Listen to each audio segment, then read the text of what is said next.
नमस्कार सांगमाने आज एकादशी पंचुकर प्रथम दिन। आज आमे कथा हेबा कार्तिक पूर्णिमा पंचुक उपलक्षे एही पवित्र दिन रे महत्व और परंपरा विषय रे।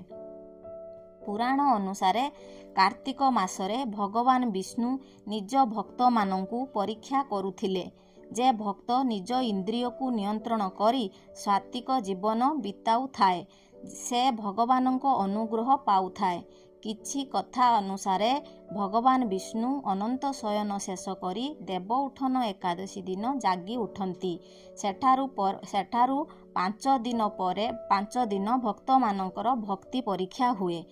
पंचुकरे प्रत्येक दिन भिन्न भिन्न देवता को पूजा करा जाए। एकादशी रे तुलसी और विष्णु पूजा, द्वादशी रे लक्ष्मी पूजा, त्रयोदशी रे शिव पूजा, चतुर्दशी रे कार्तिकेय, पंचमी रे पूर्णिमा रे भगवान विष्णु जगन्नाथ और तुलसी विवाह। सांग माने आमे फ्लैट्स रे रहूछु। फ्लैट्स रो जागा कम मुर्ज पकाइबा पाई सेति पाई मु बेसी मुर्ज पकई पारिली नाही।